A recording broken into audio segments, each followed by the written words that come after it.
Now, you're known as the wedding doctor. I mean, how did you get that title?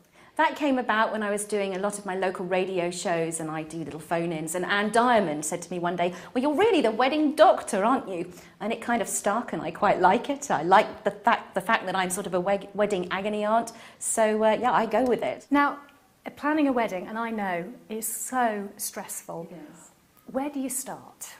I have a thing that I call the big five, and it's very, very tempting when you first get engaged to start getting carried away with all the details of the day, what flowers you're going to have and what the room's going to look like, what favours you're going to get on the table. And I just say, stop, just stop right there, because you've got to do 5 things, which is you've got to decide how you're going to get married.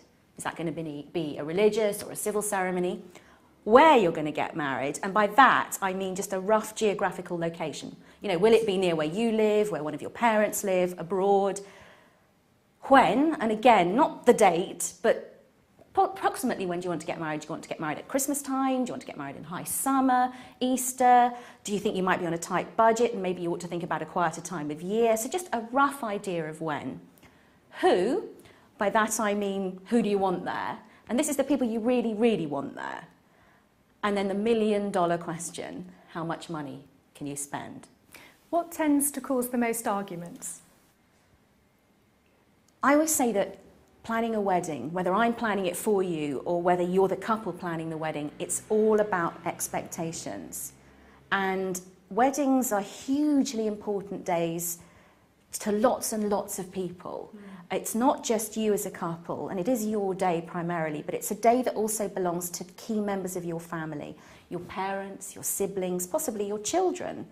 And what happens is you've got all these people with an expectation of how this day and how this event is going to be.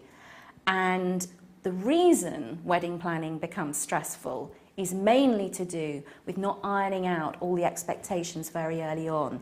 And it's really important that you sit down and you listen to each other. Even if you reject the ideas, people just want to be heard.